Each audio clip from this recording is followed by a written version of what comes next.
Yeah, there are some layers, yeah. I'm enjoying this so much. I'm finding it hard to put it into words how good this is.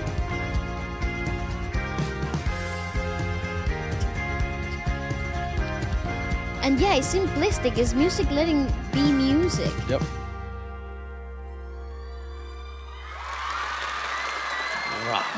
Yeah. Okay, awesome. So add him to the amount of to the list of artists that we have to watch live when we visit China. Definitely. There is just such a beauty in the simplicity of the musical composition itself that, again, like similar to the first one we watched, you are just immersed in the sonic space that he has built, that he has created in companionship with his musicians, of course.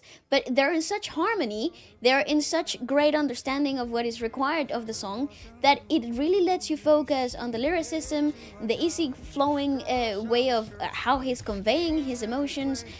It is a brilliant. It's perfect. Once I was an unsettled river passing through the forest and mistakenly entering your heart. Oh, come on! Without any plans to camp, I left behind conflicts, never to return. Now I am a dreamer, lost in melancholy, lingering and forgetting to return. When the tide arrives, I will remember your appearance. Come on! It's just so poetic. Again, now, from this moment on, if somebody doesn't write a song for me like that, I will never take them as my love. Dude, whatever woman he's writing this to, God damn. Wow, what a lucky girl. And this is, of course, the big highlight, I guess, during the review. It's like, I have never seen flat hills, how to touch the blooming marshes. Hey, wait for me to find you, looking into your eyes, embracing each other without distractions. That is my only tenderness, but also the reason I love you. Come on! In this poignant place. That is so, again, he's a conflicted man, but we love it! We love it! He's such a fantastic lyricist. He really is. And most importantly, he seems to approach his music composition process as a script writer would. It isn't, because you want, I guess script writing would be it's very scenic. Yeah, it would be like the most elite way of trying to build a world, right? Someone who writes scripts for movies or series or plays, theater or whatever. Because there are elements you have to tick off the list. So it's like, what did it smell like?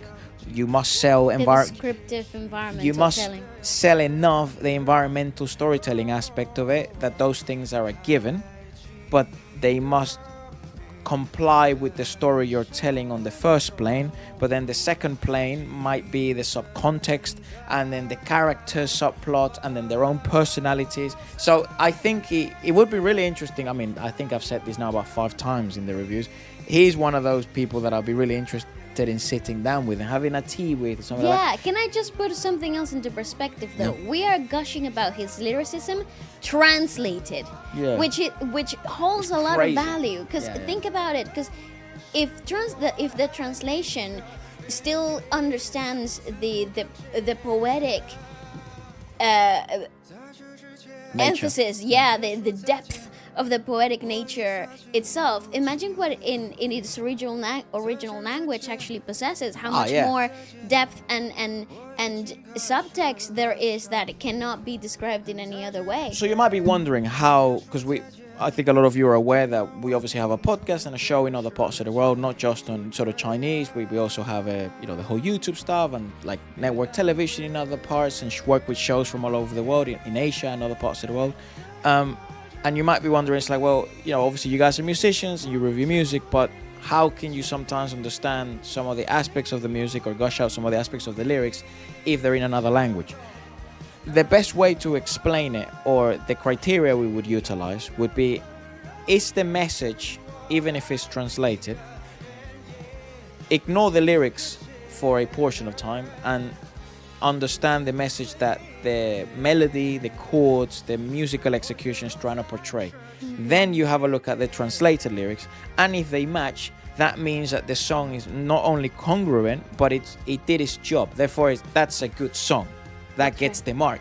But if you were to listen to a song and you can detach both from one another and either enjoy both of them in isolation, or they're simply they don't add value to each other, they aren't a relationship to each other, that would be a song that lacks congruency, or that perhaps the making process of it did not have the amount of care that a composition like this has. Yes, and I think that's the highlight in this particular performance that we just witnessed, because there is a lot of care into the detail of the making of the songs, and then the performance of them. It's so really well thought through, from the display of lighting to the composition itself. It's all really well.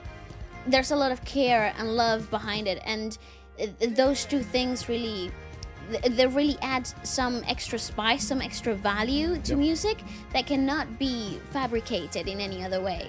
And the golden rule is good music, like not good music, but outstanding music sort of surpasses all sort of barriers that you may encounter. So it might be a language, it might be a cultural barrier. And I actually would be interested, I would be highly interested on proving this to you by like bringing, for example, our father into the show. We do it sometimes on the podcast, and you guys recommending a song that perhaps may be very cultural or very sort of, the lyrics are very important, and then to get his sort of feedback, or do it with random people as well, so you sort of see that it's not just us. That's right. That the quality of music is truly that high. In terms of the context of this song, this one was also nominated for Best Lyrics this time and Best Composer at the Taiwan Golden Melody Awards, and Fox Space expresses the pursuit and longing for a lover, as well as the sadness of missing the past and not being able to love, revealing a trace of sadness in the tenderness of sort of the composition.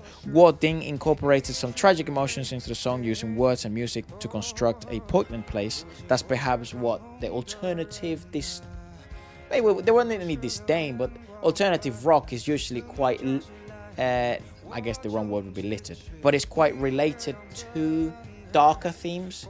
You're not gonna get an alternative rock song that's about happiness. Very unlikely. That's gonna be a pop song. It will play with darker, naturally darker themes, and I also feel like alternative music naturally represents the obscurity of things that we find difficult to express. The nuance. Correct. I find that's why it's an alternate. It's not left or right. And it tends to be kind of like. Think about it as in like diving through the gray matter of your brain. That's so right. It's not really, there's not a lot of clarity throughout it.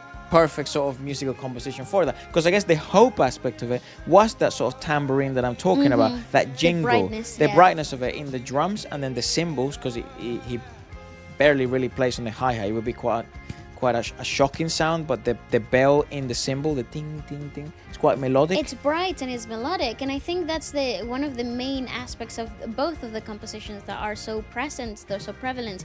The melody is the main reason for you to stay, and I think it's phenomenal. What a great discovery. Quite an in-depth review, but we're very excited because I think this is probably, we've been obsessed with sort of No Party for Countdown because they're quite interesting in their musical choices. We've been listening to them quite often, so this is gonna go straight into that playlist. I think it fits perfectly, but aside from that, thank you so much for watching. And we'll see you in the next one. Goodbye. Thank you all for the support.